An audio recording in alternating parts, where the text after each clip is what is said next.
반갑습니다. 오늘 창세기 49장 13절에서 33절의 내용으로 야곱의 예언과 축복이라는 제목으로 은혜를 받습니다. 먼저 이 나라 이 민족을 축복합니다. 우리 한국 교회와 주의 종들을 축복합니다. 제 동역자 여러분들을 축복합니다. 자유 대한민국을 이끌어 가시는 대통령을 축복합니다. 오늘 또 그건 이렇습니다. 한번 생각해 보고 넘어가도록 하겠습니다. 제가 오늘 그건 이렇습니다라는 것은요, 이재명 나비 효과라는 제목으로 한번 생각해 보도록 하겠습니다. 요즘에 그 이슈화되고 있는 그 많은 언론들의 유튜버들에 있어서는 그 이재명 씨의 그 법인카드가 다시 그 하나의 제목으로 기소되었다라는 그런 법인카드 사용, 불법 사용에 그리고 기소되었다는 내용이 아주 많이 나오고 있습니다. 이 앞전에 김혜경 씨도 법인카드 불법 사용으로 벌금 150만 원 형을 선고받았습니다. 근데 이번에는 이재명 씨가 이 법인카드를 불법으로 사용해가지고 또 기소되었다라는 그런 내용입니다. 또 하나는 이 이재명 씨가 그 개발을 했던 데 그 팀장이었던 김문기 씨를 모른다. 그것에 대해서 법원에 판결이 나왔는데요. 일부는 무죄, 모른다는 것에 대해서 일부는 무죄, 그리고 일부는 유죄로 이렇게 인정이 되어가지고 1년형의 집행유예 2년을 선고받은 사실이 있습니다. 이제 올해 일에는 또 한 번 그 위증 사건에 대한 공판이 있다고 그래요. 근데 대다수의 그 전문가들이 그 위증 사실에 대한 것은 아마 법정 구속이 될 것이다. 뭐 아니다 이거에 초미의 관심을 가지고 있습니다. 어찌됐든 간에 그것은 뭐 사법부에서 할 일이기 때문에 우리가 관여하거나 국회에서 관여하거나 그런 일은 아니라고 그렇게 생각이 됩니다. 그런데 우리가 이 사건을 통해서 알 수 있는 것은 그 이재명 씨가 도지사를 할 때 11명이나 되는 사람들을 데리고 호주와 뉴질랜드에 관광을 갔는데 9박 10일이라는 기간 동안을 갔다 왔어요. 11명이라고 하면 비행기 항공료도 해가지고 몇 천만 원 나왔을 것이고, 거기서 10일 동안 있으려고 하면은 뭐 식대 등 기타 등등 여러 가지 많은 것이 나왔을 것이에요. 그래서 이것을 김문기 씨를 알고 모르냐를 떠나가지고 지금 이 11명이나 되는 사람이 9박 10일이라고 하는 호주와 뉴질랜드를 관광을 다녔다는 것입니다. 그러니까 배를 갖다가 이 큰 유람선을 독채로 빌려가지고 낚시를 가고, 이 호주 사람들은 그 회를 먹지 않는다고 그래요. 낚시를 해서 고기를 잡아가지고 그냥 이게 입맞춤을 하고 도로 이렇게 방생 놔줘버린다 그래요. 회를 먹지 않는다 그래요. 회를 먹으려면 특별한 그 셰프를 동원해가지고 회를 떠서 먹는, 그래서 그 유람선을 빌려가지고 낚시를 가고 또 골프를 치고 뭐 이런 것들이 지금 같이 그 동행했던 이동기 씨라는 사람에 의해서 밝혀지고 그 자료 사진들이 많은 유튜브에 지금 돌아다니는 것을 우리가 볼 수 있습니다. 이렇게 목적이 없는 이 관광을 수천만 원에서 어쩌면 수억 원이 들어가는 거예요. 아까도 말했지만 그 항공료만 해도 몇 천만 원이 들어가요.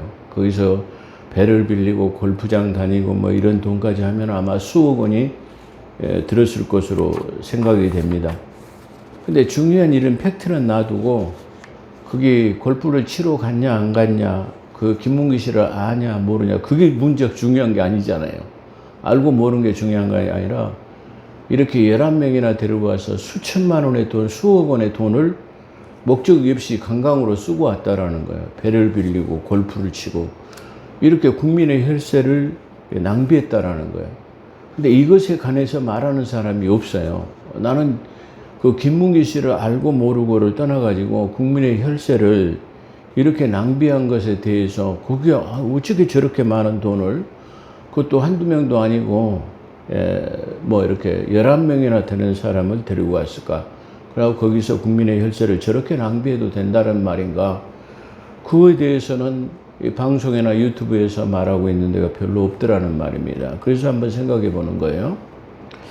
근데 거기 동행한 사람이 누구냐면은 배소연 씨라는 사람인데요. 이 배소연 씨는 그 이재명 씨 부인인 김혜경 씨를 의전을 담당하는, 그러니까 공무원으로의 신분을 갖고 있지만 출근도 안 하고 그 김혜경 씨 그 사람의 뭐 이게 비서실장마이로 따라다니고 뭐 과일을 사다 날리고 초밥 사다 날리고 뭐 이렇게 전화를 부하 직원에다 해갖고 가져 날리는 그런 일을 의전을 주로 담당하는 그런 사람으로 실질적인 그런 담당 부서가 없는, 공무원 자기가 근무하는 부서가 없는 의전만 담당하는 그 해경궁이라고 하는 김혜경 씨, 그 이재명 씨 부인의 의전만을 담당하는 그런 사람으로 나타나고 있습니다. 그런데 이 11명 중에 그 예행자 명단에는 누가 들었냐면 이 배소인이라는 여자가 들어있다라는 겁니다. 근데 같이 가갖고 명단에는 들었는데 같이 가가지고는 공식 일정에서는 한 번도 공식 일정에 나타난 적이 없답니다. 그렇기 때문에 공식 일정에 나타나지 않는 것은 아마 이게 비공식적인 일을 많이 수행했기 때문이 아닌가 이렇게 보고 있습니다. 미스테리한 거죠. 또한 이 배소인 씨를 같이 동거하던 남자가 자살을 했어요. 근데 유서가 없이 그냥 자살했어요. 근데 그 대부분 자살한 집에서 살기가 힘들잖아요. 근데 그대로 살고 있다고 그래요, 이 배소인 씨는. 근데 중요한 것은 이 동거했던 남자가 자살해서 죽었는데 서류상 실제 남편은 민 씨라는 사람으로 드러났어요. 그러면은 호적상으로는 남편이 민 씨인데 같은 죽은 사람은 다른 남자하고 다른 남자였다, 그런 말이에요. 그러면은 그게 어떻게 된 거예요? 여러분의 상상에 맡기겠습니다. 그는 공무원으로서 맡은 많은 돈을 가지고 지금 80억이 넘는 재산을 가지고 있다고 그래요, 배소연 씨가. 근데 공무원 생활에 받은 돈이 전부 한 4억 정도 된다고 그래요. 그러니까 안 먹고 안 쓰고 다 모아야 4억인데 그러잖아요. 안 먹고 안 쓰고 모을 수는 없잖아요. 절반만 예를 들어서 모으기도 봉급 타가지고 절반 모으기도 힘들잖아요. 근데 안 먹고 안 써야 모을 수 있는 돈이 4억인데 그 부동산 지금 80억이 넘는 부동산을 소유하고 있을 때 그 부동산을 인수하는 자금이 21억인가 현찰을 주고 구입했어요. 그렇기 때문에 그러면 이 돈이 과연 어디서 났는가, 이렇게들 지금 많이 얘기하고 있습니다. 이재명 씨와 김혜경 씨의 법인카드는 주로 도지사가 되면서 제네시스 G80이라는 차를 6천여만 원을 통해 가지고 사들였어요. 근데 이것을 전부 다 관용으로 쓰지 아니하고 이재명 씨 집 옆에 있는 공용 주차장에다 주차해 놓고 이재명 씨 부인과 가족들을 위해서 사용했어요. 그러니까 관용차를 사사로이 이 차를 구입해 갖고 사사로이 사용했는데 이렇게 쓴 돈이 1억 500만 원이나 된다고 그래요. 그러니까 차에 들어가는 모든 기름값, 뭐 세차비, 뭐 기타 등등 모든 돈을 사용했다라는 것이죠. 법인카드라는 것은 사용 한계가 분명히 있습니다. 그러니까 뭐 출장을 가서 이게 공식적인 일을 할 때 산다든가, 밤에 야근을 할 때 밥을 시켜 먹는다든가, 이렇게 누구를 접대할 때 이게 공적인가 사적인가를 분명히 따져갖고 쓸 수 있는 게 법인카드예요. 그러잖아요. 우리도 교회 법인카드가 있잖아요. 카드로 지금은 다 써버리면 다 지출 목록이 나오기 때문에 거짓말을 못해요. 그래서 저는 지금까지 교회 카드로 몇 년 동안 단 한 번도 식사를 해본 적이 없어요. 교회 카드로. 여기 쓰면은 이게 자기 양심의 가책이 되잖아요. 이게 교회 것으로. 교회 카드로 자기가 개인적으로 밥 사 먹을 수는 없잖아요. 이렇게 법인카드라는 것이 제한이 극히 제한적으로 이렇게 되어 있습니다. 그리고 사용한다면 또 허가를 이게 결재를 맡아야 되는 거죠. 분명하게 잘 되어 있는가 의회에다가 승인을 받아야 될 것입니다. 근데 이재명 씨 일가는 법인카드로 과일값이 한 달에 120만 원씩, 세탁비, 샌드위치 값만 해서 약 600만 원이 샌드위치 시키다 보면 600만 원이라고 그래요.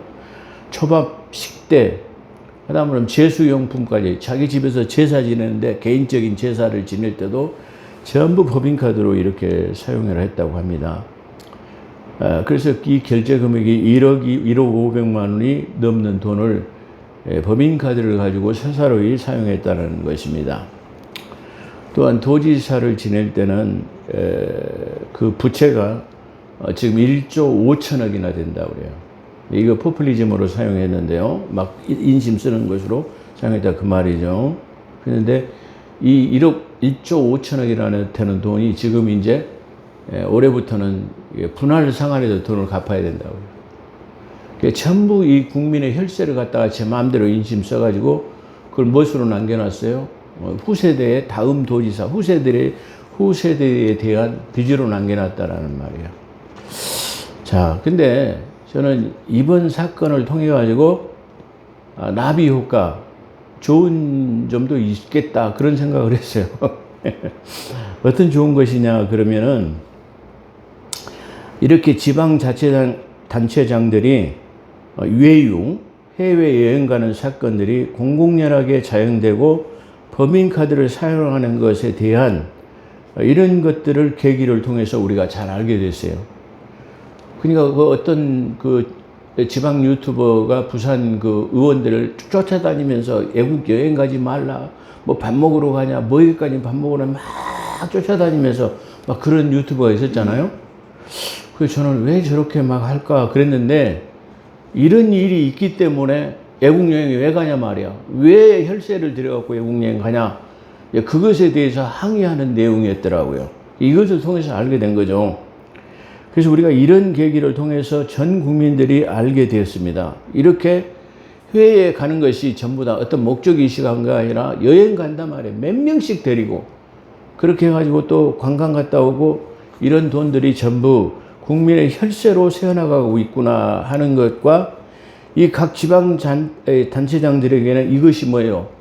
즉 이재명 사건을 통해서 이 잘못되면 들통나면 교도소 가는구나 이런 거 알기 때문에 아마 해외여행이 자제될 것이고 또 법인카드를 이제 마음대로 사용하는 일이 없어질 것이다 이렇게 생각합니다. 그렇기 때문에 이런 일들이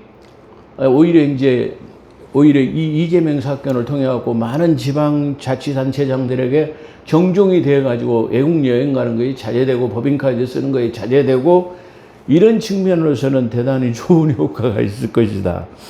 저는 그렇게 생각이 됩니다. 또한 이러한 일들은 시의회에서 외국 여행 가려면 시의회에서 의결이 있어야 되잖아요. 근데 지금까지는 이 암묵적으로 전부 다 이것을 묵인해 줬어요. 근데 우리가 시 재정을 잘 감시하라고 뽑아놓은 시의원들이 암묵적으로 이런 일들을 묵인해 주고 이 혈세가 빠져나간다는 것은 이게 시의회에서 감독을 철저히 해야 될 것이다. 그렇게 생각합니다. 그래서 그러한 측면에서는 김혜경 씨와 이재명 씨는 부당한 법인카드를 사용하는 해외여행이나 또 이런 것들이 자제될 것으로 봅니다. 그런 점에서는 대단한 기여를 했다고 좋은 점도 있었다. 그런 측면에서는 좋은 점이 있었다고 그렇게 생각이 됩니다. 자, 오늘 본문 텍스트를 봉독해 드렸는데요. 이 49장 13절에서 마지막 절까지의 내용이 좀 다른 것 같았습니다. 양해하시고요. 본문을 논해봤습니다. 오늘은 수분론에 관한 것에 대해서 시작하고 있습니다. 지난번에 야곱은 자기 아들 12명을 모아놓고 거기서 유언을 했는데 제일 큰 아들 루벤에 대해서 지난번에 예언을 했습니다. 거기서 빠진 것이 있다고 한다면 이 루벤 지파는 전쟁에 나갈 만한 숫자를 계수해라 그랬는데 20세 이상으로 전쟁에 나갈 만한 숫자를 50세까지 세웠는데 그 숫자가 46,500명이었다고 그래요. 그러니까 20세, 19세 미만 숫자 50세 넘은 숫자, 여자들 수까지 하면은 이 지파는 엄청난 지파였다, 엄청난 수가 있는 지파였다, 그렇게 볼 수 있어요. 근데 제가 여기서 그렇게 해가지고 총 12지파의 군대가 얼마였냐면 60만 3,550명이었다고 성경에서 말해요. 60만 대군이라고 한다면 우리나라가 문재인 씨가 12만 명을 감축하기 이전에는 우리나라 군대도 약 60만이었죠. 근데 그 문재인 씨가 감축을 해가지고 지금 48만 명밖에 안 된다고 그래요. 자, 어찌됐든 간에 한 나라의 군대로 성장했다, 그렇게 볼 수 있는데요. 제가 여기서 특별히 이 군대 장관 인원과 그 다음에 각 지파를 상징하는 깃발이 있어요. 우리가 이스라엘이라고 하는 지파를 공부할 때 이 지파의 깃발을 한 번도 언급해 본 사람들이 별로 없어요. 근데 이 기치창금이라고 하는 이 깃발은 중요한 의미를 가지고 있습니다. 그러니까 12지파는 각 지파에 상징하는 깃발이 있어요. 여기서 누벤 지파는 어떤 깃발을 가지고 있느냐 그러면은 루벤 지파는 어떤 깃발이죠? 사람 모양을 한 깃발이 있어요. 이렇게 각 지파마다 모양이 달라요. 그러니까 12지파니까 12개의 형형색색의 그 깃발이 있잖아요. 그러니까 이 전쟁에 나갈 때도 이 깃발들을 팍 펄럭이면서 가고, 또 이게 유진, 다시 말하면 멈췄을 때는 각 지파의 성문, 이게 움막에다가 이게 전부 다 깃발을 꽂아놔요. 그 민수기서에 보면은 그래서 그 골짜기의 벌어짐이 어찌 그리 아름다운고라고 하는 표현으로 사용하고 있어요. 근데 그 깃발이 이 나부끼고 그 창금이 꽂아 있는 그것이 찬란한 빛을 통해 가지고 영롱하게 아름답게 보인다라는 거예요. 근데 이 아름답게 보이는 이유가 뭐냐 그러면은 하나님의 임재가 거기 있기 때문에. 할렐루야. 다시 말하면 하나님의 임재가 없으면 그냥 꽂아놓은 깃발이에요. 근데 거기에는 하나님의 임재를 통해 가지고 그 꽂아짐이 아주 웅장할 뿐만 아니라 상대방에게는 위협을 줄 수도 있을 뿐만 아니라 또 그렇지 않는 사람들이 볼 때는 그 벌어짐이 어찌 그리 아름다운고라고 말할 수 있을 정도로의 그런 귀중한 의미를 가지고 있다, 그렇게 말할 수 있어요. 그런 측면에서 제가 지금 숫자와 또 그 상징적인 깃발, 그 다음에 그들이 유진할 때는 어떻게 유진했는가, 이렇게 진군할 때는 12지파인데 이 지파를 세 지파를 한 대열로 해가지고 세 지파가 앞에 서고, 그 다음에 또 세 지파가 두 번째 서고, 또 세 지파가 세 번째 서고, 그 다음에 네 지파가 네 번째 줄을 서가지고 이렇게 착착착 진군한다라는 거예요. 그렇기 때문에 그 진군하는 유용이 60만이 일거에 착착 진군을 하기 때문에 얼마나 그 유용이 대단했을 것인가라고 그렇게 생각해 볼 수 있다, 그런 말이에요. 그래서 이 앞전에 이 부연 설명에서 빠진 것, 이 루벤 지파는 20세 이상의 전쟁에 나갈 만한 46,500명이고, 그 다음에 그 깃발, 그 지파를 상징하는 깃발은 사람의 모형을 가지고 있다, 이렇게 말할 수 있어요. 그때 행군할 때는 두 번째 줄 좌측에서 행군하고, 유진할 때, 머물렀을 때는 남쪽 오른쪽에 유진하고 있다고 성경에서 증거하고 있습니다. 두 번째로는 시몬인데요. 이 시몬은 문을 상징합니다. 문, 여는 문인 것 같아요. 문이라고 해서 혹시 달을 상징하는가 아닌가 그렇게 생각했는데 그게 아니고 실제적인 문을 상징하는 것 같아요. 열고 닫는 문을 말하는 거예요. 그래서 이 시몬 지파는 문을 상징하는 깃발을 함께 가나안 진군 때 20세 이상은 59,300명으로 진군할 때는 두 번째 줄 중앙에 위치하고, 유진할 때는 남쪽 한 중앙으로 루벤 지파 옆에서 자리 잡고 있다. 그러니까 아마 이 진군할 때 이 세 지파가 맨 앞에 서는데 한 중앙에 중군에 위치하는 제일 중요한 자리잖아요. 근데 그 지파 중에 누가 섰냐면은 바로 이 시몬 지파가 섰다라는 말이죠. 중앙에. 그러니까 아마 이 시몬 지파가 가장 용맹스러운 지파가 아니었나. 한 중앙에 포진하고 있기 때문에 그런 측면을 가지고 있다, 그렇게 말씀드릴 수 있어요. 세 번째는 네이 지파예요. 다시 말하면 세 번째 아들이죠. 근데 세 번째 아들은 레위 지파인데 이 레위 지파는 하나님께서 그 숫자를 쉬지 말아라. 그러니까 군대 보내지 말아라. 그런 말이에요. 그렇다면 군대 한번 뭐냐냐. 군대 안 가는 대신에 하나님의 성막을 지키고 호유하고 옮길 때 성막을 다 뽑아가지고 이 갈무리 해가지고 또 가고 또 이제 만약 유진하면 다시 성막을 거기다 짓고 하는 모든 일들을 누가 하느냐? 그럼 바로 이 레위 지파가 한다라는 그런 말이에요. 그래서 하나님께서 이 레위 지파에 대해서는 그 숫자를 이게 계수하지 말아라. 민수기서 2장 49절에 그렇게 말하고 있어요. 그러니까 이 레위 지파는 군대도 안 가고 우리가 창세기를 통해서 우리가 공부한 것처럼 이 제사장은 환란 때 곡식이 없어도 사람들은 돈이나 전답이나 종이 되어야 곡식을 살 수 있어요. 근데 이때도 제사장 지파는 아무 돈도 안 내고 이게 전답을 이게 벌모로 잡히지 않아도 담보로 잡히지 않아도 이 식량을 제공받는 아주 독특한 그런 은혜를 가지고 있다. 그러니까 하나님의 섬기는 일에는 이러한 특혜가 있다라는 것을 이게 간접적으로 잘 나타내고 있다. 그렇게 말할 수 있죠. 자, 그렇기 때문에 군대에 나가지 않기 때문에 이 사람들은 뭐가 없겠죠? 지파가 없어요. 그러잖아요. 깃발이 없어요. 예. 깃발이 없는 대신에 이들에게는 독특한 것이 있는데 뭐가 독특하겠어요? 하나님의 법궤를 이들이 운반해요. 그러니까 군대가 맨 앞서 나가는 것이 있는데 그게 뭐냐면은 법궤예요.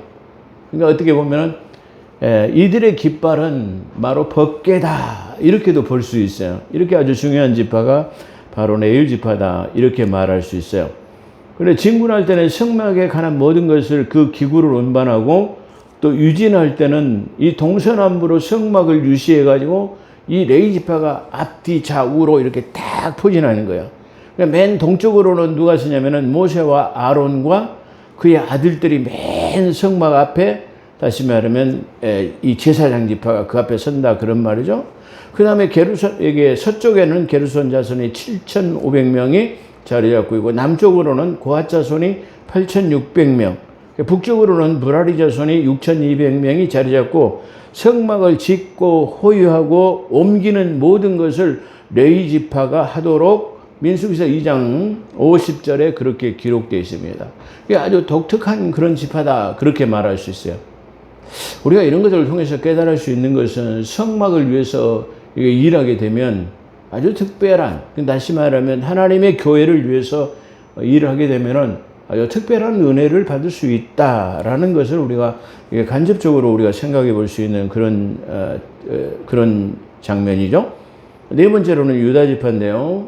지난번에 유다 지파까지 말씀드렸는데요. 유다 지파는 74,600명이라는 지파 수를 가지고 있습니다. 상징적인 깃발은 사자예요, 사자. 사자가 그려진 깃발을 가지고 있어요. 그래서 맨 앞에 선봉 좌측에, 맨 앞에 선봉이 있고, 그 다음에 좌측에 서게 되는데, 유진할 시에는 동쪽 좌측에 유진하고, 동쪽에 있는 좌측에 그렇게 유진한다. 그렇게 말씀드릴 수 있어요. 그 다음에 본문 채택에서 나오는 스불론 지파인데요. 이 스불론에 대한 예언이 나오는 거죠. 다시 말해 이 앞전에 유다 지파까지 예언은 끝났는데 오늘은 예언과 함께 그들의 목적, 다시 말해 그들이 해야 할 일에 대해서 숫자와 다시 말해 그런 것들을 말씀드리요. 자, 스불론은 해변에 거주하려니 그곳은 베메는 해변까지로다. 스불론은 그래서 이 스불론이라는 사람이 해변에 그의 거주지가 되어진다라고 그렇게 말하고 있어요. 이 스불론 지파는 가나안 땅 중에서도 갈릴리 지역이라고 하는 바닷가, 다시 말해 갈릴리 지역 하면은 예수님의 그 사역하시던 그곳을 나자렛 지방 부근을 말하는 거죠. 그 지분을 배분받았어요.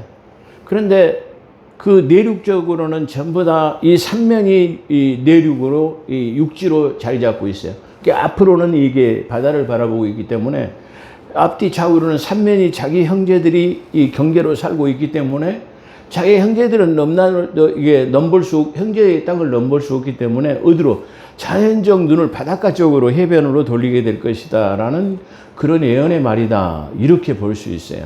특별한 은혜다. 그렇게 말할 수 있어요. 그래서 가나안 북부 갈릴리 지역 일부로 배분받았지만 장차 그의 영역이 넓어질 것을 예언한 것으로 그렇게 볼 수 있을 것입니다. 그래서 말씀드린 것처럼 내륙 지역이 3면이 다 내륙으로 이게 포진하고 있기 때문에 옆으로는 이게 넓혀갈 영역이 없기 때문에 자연적 바다 쪽으로 영역을 넘볼 수밖에 없다라고 그렇게 말할 수 있을 것입니다. 그 다음에 6번째로는 이사갈 지파인데요. 이사갈은 54,400명으로 상징은 당나귀예요. 나귀. 진군시에는 이 선봉의 중앙에 위치해 선봉 중앙에 앞전 선봉 중앙에 위치하고 유진시에는 동쪽 맨 앞 중앙에다가 포진하고 있습니다. 이사갈은 어떤 예언이 있냐면은 양들 사이에서 건장한 나귀로 특출함을 나타냅니다. 많은 양들이 있는데 그 양들 가운데서 나귀가 한 마리가 딱 서 있어요. 그러니까 이 특별하고 이게 다 어린 양들인데 등치가 큰 나귀가 한 마리 서 있기 때문에 이 지파가 아주 특출한 지파인 것을 나타내는 그런 모양새다 이렇게 말할 수 있어요. 그래서 이사갈은 양들 사이에 건장한 나귀로 특출함을 나타내며 쉬고 즐기는 것 때문에 이들의 성향이 주로 노는 걸 좋아해요. 쉬고 놀고 여행하고 뭐 이런 것들을 좋아한 것 같아요. 그런 성향 때문에 결국은 섬김의 삶을 살아야 된다. 이게 종의 짐을 짊어져야 한다는 그런 내용으로 나타나고 있습니다. 7번째는 단지파인데요. 이 단지파는 이스라엘의 한 지파로 백성을 심판하리라 이렇게 표현했어요. 이 지파는 뭐냐면은 이스라엘 12지파 중에서 바로 제사장이 다스리는 그 영역, 하나님을 섬기는 그 지파 안에 들어오지 않고 자기들만의 특별한 우상을 만들어 놓고 그 우상을 섬기겠다. 그 우상을 통기고 그 우상을 섬기는 제사장을 통해 가지고 다스리겠다라는 그런 내용이 여기서 나타나고 있다. 그렇게 볼 수 있어요. 예언으로는 어떻게 나타나냐면 길섬, 풀밭 속이다 그런 말이죠. 풀밭 속에 숨은 독사다 말이야. 그리고 샛길 속에 숨어 있는 독사. 이 독사는 말 발굽을 물어 말 탄 자를 넘어뜨리게 하는 뱀의 첩경. 첩경이라는 말은 이게 사탄의 길을 갖다가 예비하는 그런 존재다 그런 말이에요. 이 단지파라는 말은 아주 중요한 의미를 가지고 있죠. 이 뱀의 첩경을 쉽게 표현한다면 사탄의 앞잡이다 이런 뜻으로 지금 보면 될 것입니다. 우리 단지파는 62,700명으로서 상징하는 깃발은 독수리로 나타나요. 독수리. 어떤 사람은 이 단지파가 뱀이 그려졌을 것으로 그렇게 본다고 그래요. 근데 저도 거기에 동의합니다. 그런데 이 수많은 신학자들이 이 독수리로 표현하고 있기 때문에 그 실제적으로 우리가 이 이스라엘의 지파는 이 성경에서 나타나는 것을 상징적으로 하기 때문에 그랬을 가능성의 추론을 말하기 때문에 약간은 오류가 있을 수도 있다. 이렇게 말씀드릴 수도 있어요. 자, 어찌됐든 간에 지금 뱀으로 상징하는 사람들도 있고 어떤 사람은 지금 독수리로 상징하고 있는데 독수리는 일반적인 모든 신학자들이 추천하는 견해이다. 이렇게 말씀드릴 수 있어요.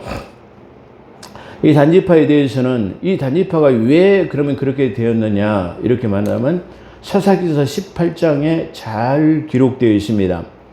가나안 정탐 때 이 정탐은 최초로 모세가 12명을 보낸 정탐이 아니고 그 다음 두 번째로는 여호수아가 두 번째 2명을 보낸 정탐꾼이 아니고 이제는 각 지파마다 너희들이 가서 저 가나안 땅을 점령하고 너희들이 살 그 땅을 갖다가 이 설계도 도면을 그려와라 그렇게 했을 때다 그런 말이에요. 그래가지고 이때 정탐꾼으로 갔는데 어디 땅을 정탐했냐면 나이스 땅이라는 땅을 정탐했다라는 그런 말입니다. 이 땅을 정탐했는데 이때 이 나이스 땅을 탐지하던 중에 18장 14절에 보면 미가의 집이라는 곳에 이르게 되어 있어요. 미가의 집. 근데 이 미가의 집에서 이게 이르렀는데 밖에서 가만히 정탐을 하고 들으니까 하나님을 섬기는 것 같은 예배를 드리는 어떤 소리가 들렸단 말이야. 그래서 들어가 가지고 말이야 이들을 전부 체포했어요. 600명이라는 사람이 갔어요. 라이스당이. 단지파가. 그러니까 그 사람들이 놀리겠죠. 그래서, 야, 그 미가의 집에 있는 제사장이, 야, 네가 여기 한 가문에 미가의 집이라는 집에서 제사를 지내는 제사장으로 지내는 것보다 우리 지파, 이 거대한 우리 지파의 제사장이 되는 게 낫지 않냐 말이야. 너희가 만약에 네가 우리의 제사장이 된다면 다시 말해 사례금도 많이 줄 것이고 옷도 줄 것이고 뭐 이렇게 잘 대우를 해주겠다. 이렇게 해가지고 미가의 집의 신상과 드라빔을 가지고 우상을 섬기던 그 제사장을 자기 지파로 데리고 와가지고 자기 지파에 다시 말하면 이 제사를 지내게 되었다. 그런 말이에요.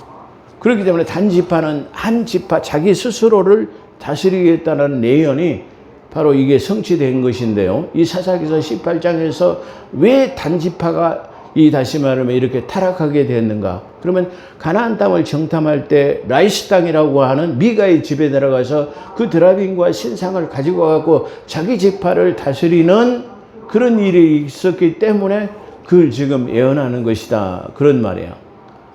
그렇기 때문에 요한계시록에 보면은 이스라엘 지파가 각 지파에서 환란을 통과해서 저 하나님의 나라에 갈 사람들의 숫자가 기록되어 있는데 그 숫자가 14만 4천 명이에요. 근데 거기 잘 보게 되면 누가 빠졌죠? 이 단지파는 한 명도 못 들어갔어요. 왜? 이 우상을 극렬하게 섬기는 그런 것 때문이다. 그렇게 말할 수 있어요. 그렇기 때문에 우리는 이 하나님께서는 가장 제일 싫어한 게 뭐죠? 우상이에요, 우상. 하나님이 제일, 그러니까 10계명의 첫 계명을 볼 때도 너는 나 외에 다른 신을 섬기지 말라. 이게 첫째 계명이에요. 그렇기 때문에 지금 현 시대의 우상은 하나님 외에 다른 신을 섬기면 안 되는데 이 우상이라는 것이 다른 신을 섬기는 것이 우상뿐만 아니라 탐욕과 탐심도 우상이에요. 돈만을 사랑하는 것도 우상이에요. 시기하고 질투하는 것들도 우상과 같은 것이에요. 그렇기 때문에 이 시대의 마지막 시대의 우상은 뭐냐 그러면 탐욕과 탐심이 바로 우상이 될 수도 있다. 이런 말이에요. 그렇기 때문에 이 시대를 살아가는 우리들이 가장 경계해야 할 것이 뭐냐 그러면 바로 이 우상 숭배인데요. 바로 이 우상 숭배는 바로 물질 만능주의에서 우리가 살아가는 물질 우선주의의 삶에서 그걸 탈피해야 돼요. 그 하나님을 우선주의, 제일주의로 삼는 것이 바로 가장 소중한 것이다. 이렇게 말씀드릴 수 있을 것입니다. 자, 이제 이 창세기 49장은 이 종반에 이게 다가왔습니다. 이제 오늘 지금 몇 지파까지 했죠? 단지파까지 8번째, 7번째까지 앞으로 이제 이 5지파만 남았는데 이 다음 주까지 이 종결하고 이 다음 주에는 바로 창세기 마지막 장인 50장을 종결하고 창세기가 끝나면 계속해서 출애굽기로 출애굽기 강해 설교를 통해서 큰 은혜를 받으시기를 주의 이름으로 축원합니다. 그를 위해서 여러분들이 기도해 주시기를 부탁의 말씀을 드립니다. 지난주에 제가 집회 부흥사에서 집회 초청이 와가지고 다녀왔는데요. 많은 일반 성도들은 별로 없고요. 목사님들이 많더라고요. 그래가지고 집회라기보다는 일종의 성경 세미나 같은 그런 성격으로 목사님들만 앉혀놨으니까 자연적으로 성경 세미나가 됐고요. 그 대표 총재께서 은혜를 받으시고 저를 그 부흥사에 이렇게 연수원장으로 그렇게 임명해서 목사님들 교육을 좀 시켜달라고 하는 부탁을 받았습니다. 그래서 그 대표 총재가 해준 이 배지도 달아주시면서 앞으로 자기 부흥사회를 위해서 많이 좀 헌신해 주기를 부탁의 말씀을 받았습니다. 그를 위해서도 여러분들이 기도해 주시기를 부탁의 말씀을 드립니다. 기도하겠습니다. 거룩하시고 자비로우신 하나님 아버지, 우리가 이 말씀을 우리가 공부하고 배울 때에 하나님 귀중한 것을 발견할 수 있게 하시고 그 깨닫는 은혜로 함께 하사 주께 영광을 돌리는 삶이 되게 도와주시옵소서. 저 이스라엘의 특별한 12지파 중에서 단지파는 14만 4천 수에도 제외됐을 뿐만 아니라 뱀의 길을 예비하는 첩경을 예비하는 그런 사탄의 앞잡이로 전락해버리는 그런 모습을 볼 수 있습니다. 그런 것처럼 우리는 하나님의 임재와 영광 속에 살아가면서도 하나님의 영광을 구하고 하나님을 위해서 일하기보다는 내 자신의 탐욕과 탐심을 위해서 하나님이 일해왔던 것을 고백합니다. 주님 하나님, 이 말씀을 통해서 용서를 구합니다. 하나님 아버지, 사해 주시고 이제 새로운 결단과 믿음으로 오직 우리 주님만을 바라보며 법궤만 따라가는 왕의 대로로만 가는 복된 삶이 되게 도와주시옵소서.